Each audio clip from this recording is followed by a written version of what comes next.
नमस्कार, मैं हूं मृत्युंजय कुमार झा और हमारा खास शो कर्फ्यू से रुकेगा कोरोना का कमबैक, इसमें आपका स्वागत है। और आज हम ये मुद्दा इसलिए डिस्कस कर रहे हैं क्योंकि कोरोना के नए स्ट्रेन ने पूरी दुनिया को स्ट्रेस में डाल दिया है। कोई अनहोनी ना हो जाए इसलिए भारत सरकार ने ब्रिटेन से आने वाली फ्लाइट्स पर 31 दिसंबर तक पाबंदी लगाई है। दूसरी तरफ महाराष्ट्र सरकार ने भी 5 जनवरी तक नाइट कर्फ्यू लगाने का ऐलान कर दिया है। क्रिसमस और न्यू ईयर को देखते हुए ज्यादा सतर्कता बरती जा रही है और रात 11 बजे के बाद होटल, रेस्टोरेंट, पब और बार बंद रखने का फैसला लिया गया है। लेकिन होटल और रेस्टोरेंट मालिक इस फैसले से परेशान हैं क्योंकि उन्हें लंबे कोरोना काल के बाद इस बार न्यू ईयर के दौरान ही एक अच्छी उम्मीद जगी थी कि इस न्यू ईयर पे कुछ भरपाई हो पाएगी और इस उम्मीद में इंडस्ट्री थी। लेकिन इस फैसले ने बड़ा झटका दिया है इंडस्ट्री को। अब सवाल ये उठता है कि क्या महाराष्ट्र में नाइट कर्फ्यू जरूरी है या ये फैसला जल्दबाजी में लिया गया है। दूसरा महत्वपूर्ण सवाल ये कि क्या नाइट कर्फ्यू से हम कोरोना के कमबैक को रोक पाएंगे, क्या ये कदम कारगर साबित होगा। और तीसरा महत्वपूर्ण सवाल यह है कि क्या देश के बाकी इलाकों में भी अब कुछ सख्ती की जरूरत है या अभी पैनिक करना ठीक नहीं होगा। ये तीनों अहम मुद्दे हैं और इसी पर हम बातचीत करेंगे। लेकिन सबसे पहले देखिए ये खास रिपोर्ट।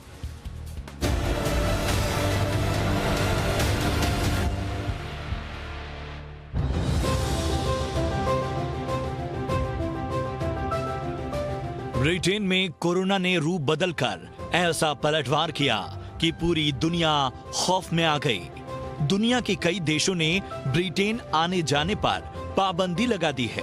भारत ने भी बिना वक्त गंवाए ब्रिटेन से आने वाली सभी फ्लाइट्स को 31 दिसंबर तक बैन कर दिया है।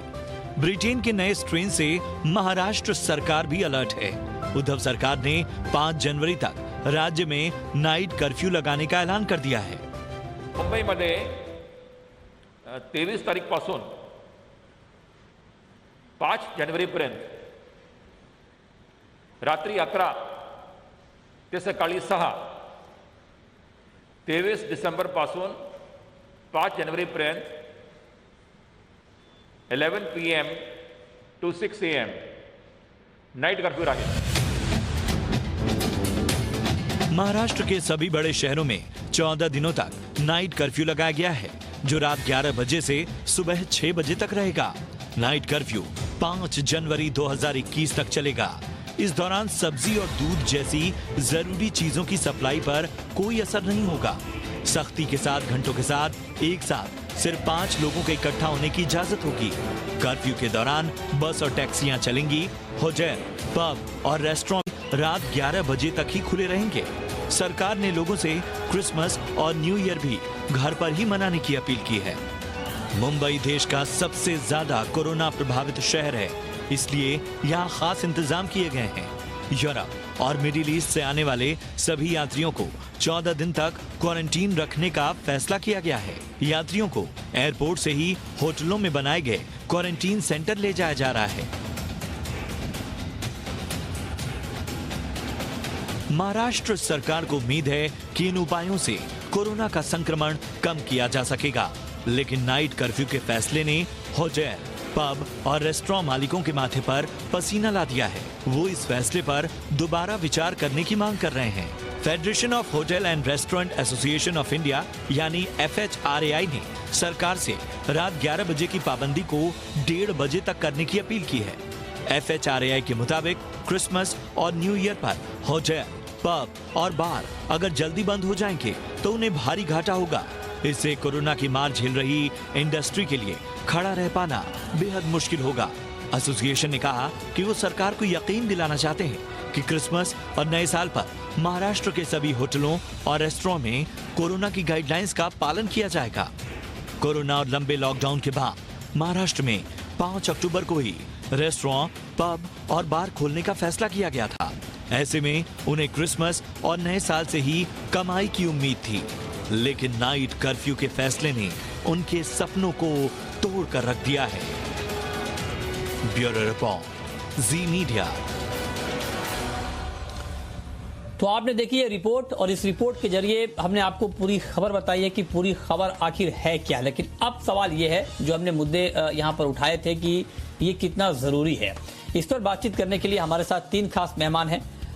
हमारे साथ हैं डॉक्टर MC मिश्रा, पूर्व डायरेक्टर एम्स के। हमारे साथ डॉक्टर राहुल पंडित हैं, member Covid task force Maharashtra के। और साथ ही हमारे साथ गुरबख्श सिंह साहब हैं, VP हैं federation of hotel and restaurant association of India के। आप तीनों मेहमानों का बहुत बहुत स्वागत है इस खास चर्चा में। चर्चा की शुरुआत मिश्रा जी मैं आपसे करना चाहता हूं। सर, मेरा सीधा और स्ट्रेट क्वेश्चन आपसे पहला यही होगा कि क्या जो महाराष्ट्र में नाइट कर्फ्यू का ऐलान किया गया है, क्या ये जरूरी था या आपके हिसाब से जल्दबाजी है?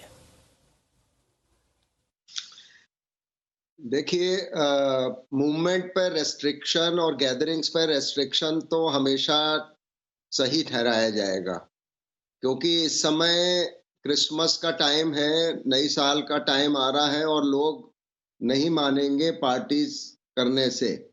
तो मैं समझता हूँ ये निर्णय महाराष्ट्र सरकार ने, सबको लगेगा कि बड़ा अनुचित है, बट मैं समझता हूँ ये उचित निर्णय है, क्योंकि लोगों को ये समझना अभी बहुत आवश्यक है कि कोविड-19 जो 2020 पूरा ले गया हमारा, वो अभी खत्म नहीं हुआ है।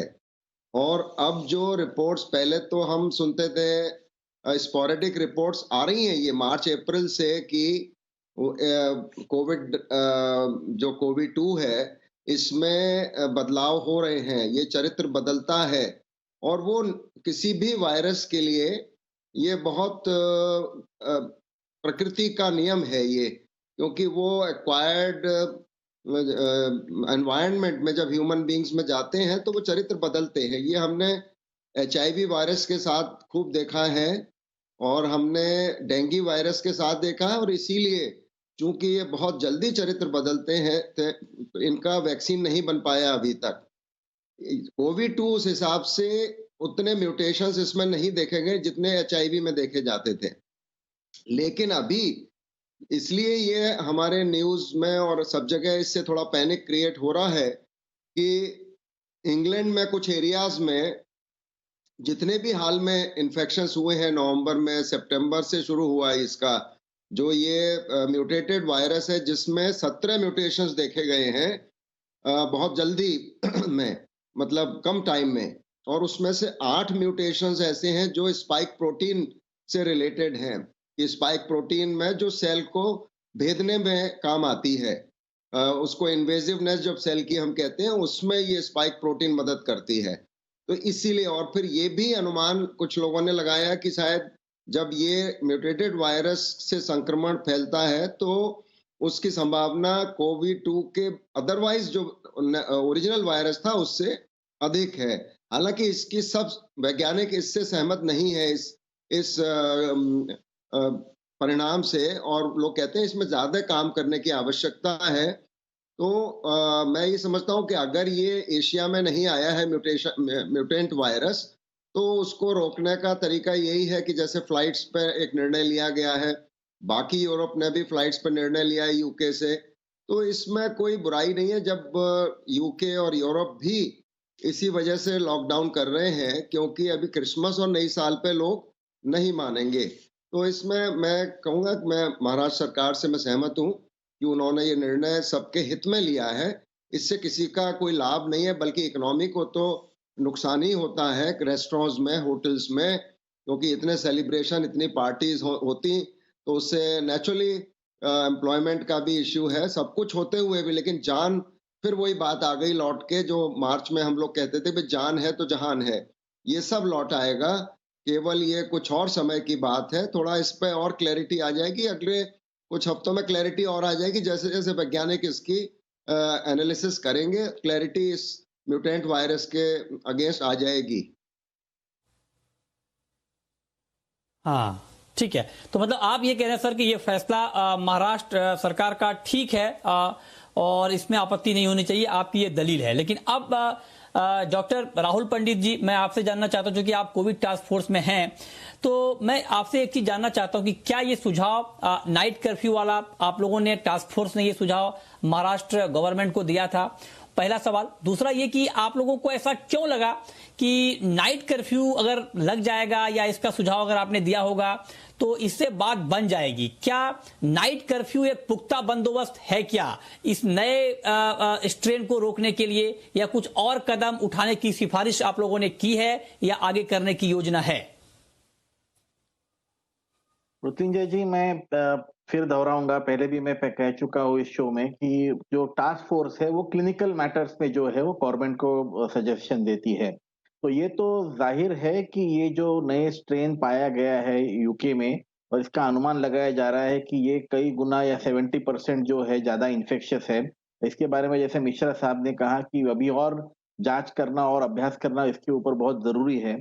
पर ये निश्चित है कि पूरी दुनिया में, यूरोप में हो या यूके में हो या हम लोगों को भी है, सतर्क रहना बहुत जरूरी है कि ये अगर स्ट्रेन वाकई में इतना इन्फेक्शियस है और अगर ये हमारे बॉर्डर्स के अंदर आ जाता है, तो जिस तरह हमको मार्च में और अप्रैल में बंबई को खासतौर से और महाराष्ट्र को खासतौर से बहुत बड़ा झटका लगा था, नंबर्स जो बढ़े थे काफी जल्दी से, उसकी आशंका फिर से ना हो, इस वजह से हम लोगों ने जो है ये सजेशन दिए हैं कि हमको कुछ ना कुछ ऐसी व्यवस्थाएं करनी चाहिए जिससे कि हम इसका जो है वायरस का जो है प्रोग्रेशन या कंट्री में आने से रोक सके।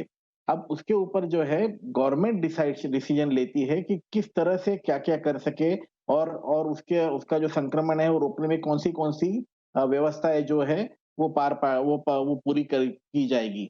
अर्थात उसमें बहुत सारे डिस्कशंस होते हैं, से देखते हैं, बहुत सारे डिस्कशन जो है एक डॉक्टर होने के नाते राहुल पंडित जी,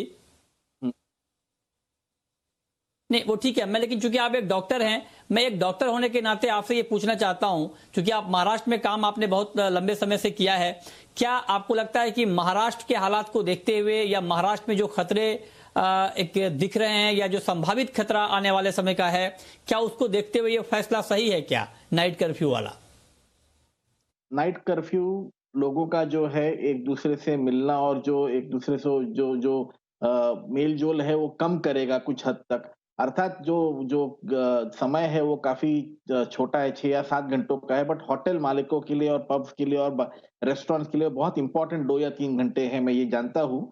पर निश्चित रूप से अगर हम लोग थोड़े बहुत जो है लोगों का जो है एक दूसरे से मिलना कम कर सके, गैदरिंग्स कम कर सके, तो अगर ये वायरस आता है तो उसका जो है फैलना कम हो जाएगा। आज जो हम अच्छे स्पॉट पे है जहाँ पे नंबर्स धीरे धीरे घट रहे हैं दिन ब दिन, वो हम चाहते हैं कि वैसे ही रहे, ताकि इस कोरोना की महामारी से हम जल्दी जितने पार हो सके उतना अच्छा है।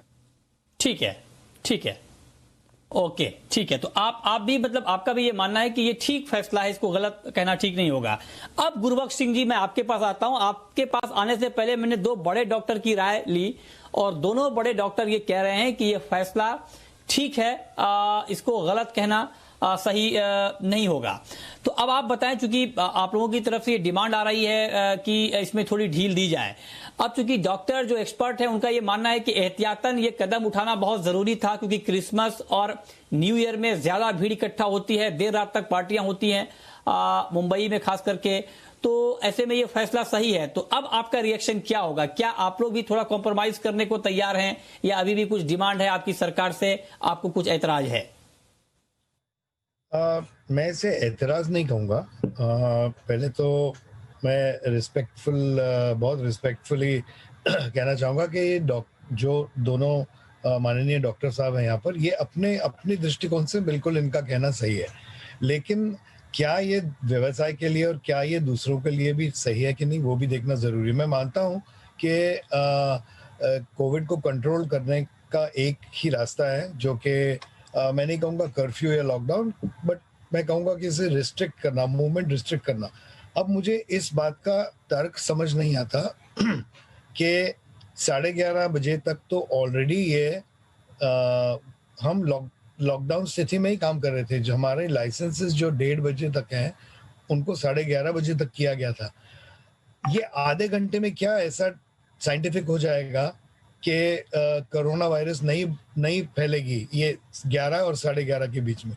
दूसरा इन डॉक्टर साहब का कहना था कि रात को लोग मिलते जुलते हैं, वो एक दूसरे से मिलते हैं और इसीलिए ये फैलता है। मैं पूछना चाहूंगा कि क्या दिन में लोग नहीं मिलेंगे? क्या दिन में लोग नहीं मिल सकते? ऐसे रात में क्या हो जाएगा कि 11 बजे के बाद के कोरोना बहुत ज्यादा फैल जाएगा। जी हाँ, मैं नहीं सर इसका जवाब थोड़ा सा सुन लीजिए, फिर आप आगे बढ़ें। सिंह साहब आपने जो कहा कि क्या दिन में लोग नहीं मिलते हैं, दिन में ये नहीं फैलेगा क्या? निश्चित तौर पे दिन में मिलने से भी फैलेगा, लेकिन एक चीज जो सर आप शायद उस पर नजर नहीं डाल पा रहे हैं कि ये जो फैसला लिया गया है ये क्रिसमस और न्यू ईयर के बीच का फैसला है, मतलब इस दौरान ये फैसला लिया गया है। और क्रिसमस और न्यू ईयर में बड़े पैमाने पर पार्टियां होती हैं, देर रात तक पार्टियां होती हैं, होटल रेस्टोरेंट पब खुले रहते हैं, और बीच में तो नियमों के उल्लंघन का भी मामला सामने आया था। तो ये रात की जो गैदरिंग है उसको ध्यान में रखते हुए उसको रोकने के लिए फैसला लिया गया है। रात में ज्यादा गैदरिंग होती है, आप भी इससे वाकिफ होंगे सर। नहीं, मैं नहीं मानता हूं इस बात को। जी हाँ, पहले होती थी, लेकिन आपको भी ये जानना जरूरी है कि हम ऑलरेडी एक कंट्रोल माहौल में रह रहे हैं। ऑलरेडी 50 लोगों से ज्यादा, 20 और 50 लोगों से ज्यादा की पार्टीज या गैदरिंग अलाउड ही नहीं है, और इसे कंट्रोल करना अच्छा ये हमारे हाथ में है। अगर आप मुझे बताइए, कोई भी रेस्टोरेंट या होटल से आज तक कोई भी डेटा आया है कि इनके कारण कोरोना ज्यादा फैला है? हम बहुत एहतियात बरत रहे हैं, क्योंकि हमारे पास भी हम खुद वहां रहते हैं, हमारे गेस्ट भी जो है वो ह्यूमन फैक्टर है, हमारे जो कर्मचारी हैं वो भी ह्यूमन हैं, हमें उनका भी ध्यान रखना है। तो ऐसा कहना ठीक नहीं है। और आपने कहा कि बीच में 1 या 2 ऐसे मुद्दे आए थे जिन्होंने नियम का पालन नहीं किया था, वो तो ऐसे काफी होंगे। क्या हर एक शख्स को उसी तराजू में तोलना चाहिए क्या? हमारी खास चर्चा जारी है। मिश्रा जी, सर मैं आपसे एक ही जानना चाहता हूं, आपने कहा कि महाराष्ट्र में ये फैसला ठीक है, तो क्या आपके हिसाब से एहतियातन देश के बाकी राज्यों में भी इस तरह के कदम ठीक है? क्योंकि कई जगहों पर नाइट कर्फ्यू की जरूरत नहीं होती है, छोटी जगहों पर, तो उन जगहों के लिए क्या कदम अभी उठाने चाहिए? मतलब मैं ये जानना चाह रहा हूं आपसे कि इस नए स्ट्रेन को देखते हुए और क्या अलर्टनेस हमें दिखानी चाहिए पैन इंडिया लेवल पे? देखिए, जो इसमें सबसे महत्वपूर्ण बात है, मेरी पूरी सहानुभूति है गुरदयाल जी जो कह रहे हैं, और मैं उनसे एग्री भी करता हूं कि लोगों को इसमें, क्योंकि यही टाइम होता है नई साल क्रिसमस का, जब रेस्टोरेंट्स वगैरह में बहुत तादाद में लोग आते हैं। और बॉम्बे देखिए, आप हमेशा से मुंबई जिसको आप कहते हैं बड़ा लाइवली सिटी है, और जो नाइट लाइफ मुंबई की है वो किसी और, दिल्ली की नहीं है। मैं तो दिल्ली में इतने वर्षों से रह रहा हूँ और मुंबई भी जाता रहता हूँ, तो जो नाइट लाइफ मुंबई की है वो कहीं और की नहीं है। उसके बाद फिर अब जो सख्ती करनी चाहिए सरकार को, वो हमारे एयरपोर्ट्स पे करनी चाहिए। देखिए, आज ही किसी फ्लाइट में जो पैसेंजर्स आए हैं, और जरूर उन सबका टेस्ट हुआ होगा, जहां से भी वो आए पॉजिटिव पाए गए जी, उसमें से 10 लोग यहाँ भी पॉजिटिव पाए गए हैं, और कितने म्यूटेशन के साथ आ भी गए हैं, क्योंकि सितंबर से चल रहा है ये म्यूटेशन, तो कोई ऐसा नई बात नहीं है। तो हम लोग तो यही कहेंगे कि जो प्रिवेंशन, जो बचाव के उपाय लोग कर रहे थे वो करते रहें, लोग स्वयं अपने को मुश्किल में न डालें, स्वतः ही अगर ये नहीं जाएं बार्स में और एंटरटेनमेंट न करें अभी, तो उनका स्वास्थ्य ठीक रहेगा। आगे बहुत जिंदगी पड़ी है ये सब एंजॉय करने के लिए। जरूर थोड़े से लोग इसमें डिफिकल्टी में आएंगे, जो जिनकी रोजी जुड़ी है, डेली वेजर्स हैं, मैं मानता हूं ये है, लेकिन मैं फिर वही कहूंगा कि अगर वो जीवित रहेंगे, ठीक रहेंगे, स्वस्थ रहेंगे, तो कमा लेंगे। जिंदगी कमाने के लिए पड़ी होती है, कोई ऐसा नहीं है कि ये समय वापस, अच्छे दिन वापस नहीं आएंगे कोविड के। ठीक है, ओके। तो मतलब आप ये कह रहे हैं कि अलर्टनेस एक सिर्फ महाराष्ट्र में नहीं बाकी जगहों में भी होने चाहिए, और खास करके एयरपोर्ट पे ज्यादा अब सतर्कता बरतने की जरूरत है। अब राहुल पंडित जी, एक चीज मैं आपसे जानना चाहता हूं, ठीक है आपने नाइट कर्फ्यू लगाया, और मान लीजिए ब्रिटेन से जो सारी फ्लाइटें हैं वो रद्द कर दी गई हैं, एयरपोर्ट में आपने अलर्टनेस भी बढ़ा दिए, लेकिन मैं जानना चाहता हूं क्या इससे काम बन जाएगा क्या? अगर मतलब मैं ये पूछना चाह रहा हूं आपसे कि ये जो नया वेरिएंट है कोरोना का, क्या ये इंपोर्टेड ही होगा या फिर यहां भी अपने आप पनप सकता है? और अगर हां तो उसको पकड़ने के लिए, उसको जांचने परखने के लिए तत्काल क्या कार्रवाई होनी चाहिए ताकि हम ये चेक कर पाए कि कहीं यहां तो नहीं पनप रहा है ये नया वेरिएंट? बहुत बहुत अच्छा सवाल है। दो चीजें हैं इसमें। ये जो नया वेरिएंट जो स्पेसिफिकली हमको यूके में मिला है, वो जैसे करीब करीब सितंबर महीने से हम जानते हैं कि यूके में था, और अभी पिछले 2 हफ्तों से करीब करीब जो है क्लिनिकल इसमें इसकी चर्चा बहुत ज्यादा हुई है। तो निश्चित ही रूप से अगर ये वही वाला वेरिएंट भारत में आने वाला है, या तो वो पहले ही आ चुका है क्योंकि यूके से तो काफी सारे फ्लाइट्स रोज आ रही है, या तो फिर अगर नहीं आया है तो इसका रोकने का एक ही मार्ग है कि जो लोग बाहर से आ रहे हैं उनको रोका जाए, क्वारंटीन किया जाए, टेस्टिंग की जाए। पर आपका जो दूसरा सवाल है वो बहुत इंपॉर्टेंट है। भारत में भी कोई म्यूटेशन हो सकता है, ऐसा नहीं है कि भारत में म्यूटेशन नहीं हो सकता है। तो इसलिए इसकी जो है जीन सीक्वेंसिंग जो है, जीनोम सीक्वेंसिंग जो है, ये करना बहुत जरूरी है। और हमारी जो पुणे की जो विख्यात इंस्टीट्यूट है, नेशनल इंस्टीट्यूट ऑफ वायरोलॉजी है, ICMR है, ये लोग जो है जीन सीक्वेंसिंग करते रहते हैं और इसकी रिपोर्ट पब्लिश करते रहते हैं। तब हमको समझे कि कौन सा इस वक्त म्यूटेंट वायरस जो है इस वक्त जो प्रेवेलेंट है हमारे पॉपुलेशन में। और अगर हमको ऐसा कोई दिखता है कि ये वायरस कुछ ज्यादा ही म्यूटेंट हो गया है और इसकी इन्फेक्टिविटी बढ़ गई है या विरुलेंस बढ़ गया है, विरुलेंस मतलब वो ज्यादा घातक हो गया है, तो ये दोनों चीजें जो है हमको अलर्ट रहना बहुत जरूरी है। तो जीन सीक्वेंसिंग लगातार और फ्रीक्वेंट करना बहुत जरूरी है सर। ठीक है, बहुत बहुत आपने महत्वपूर्ण बात कही। बिल्कुल संक्षेप में छोटा सवाल गुरबख्श सिंह साहब, छोटा सवाल आपसे पूछना चाहूंगा गुरबख्श सिंह साहब कि हम एक बिजनेस चैनल हैं, एक बिजनेस चैनल होने के नाते हमारा जानना ये, क्योंकि हम बिजनेस की दर्द को हम समझते हैं सर, इंडस्ट्री की दर्द को, तो बिजनेस लॉस आप कितना देख रहे हैं इस फैसले से क्रिसमस और न्यू ईयर के दौरान?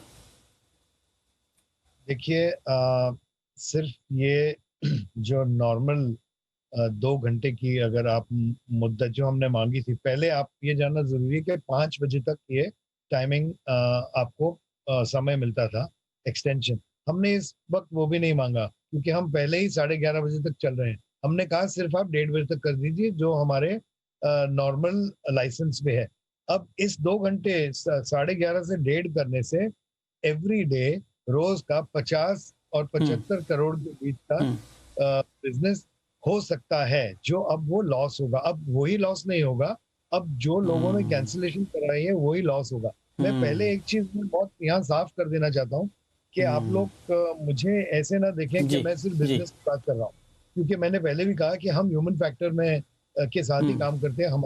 हम खुद वहां रहते हैं, हमारे कस्टमर, हमारा स्टाफ भी ह्यूमन है। तो ऐसा ना हमको दोषी ना ठहराया जाए कि आप लोग सिर्फ बिजनेस के की नहीं, बिल्कुल नहीं दोषी नहीं। हम बहुत सतर्क हैं। हमने खेला सब, हम गवर्नमेंट के साथ आज भी कंधे से कंधा मिला के खड़े हैं और हम ऐसे ही हमारा जो सेक्टर है उन्होंने ही मदद की है गवर्नमेंट की। तो ये बिजनेस लॉस आप देख लीजिए, एनीवेयर बिटवीन एक दिन का करीबन 100 करोड़ के आसपास मैं अनुमान लगाता हूँ। ओके, चलिए बहुत शुक्रिया गुरबख्श सिंह साहब आपका, डॉक्टर MC मिश्रा जी आपका, और डॉक्टर राहुल पंडित जी आपका हमारे साथ इस खास चर्चा में शामिल होने के लिए और इस महत्वपूर्ण मुद्दे पर बात करने के लिए। तो फिलहाल इस खास शो में इतना ही।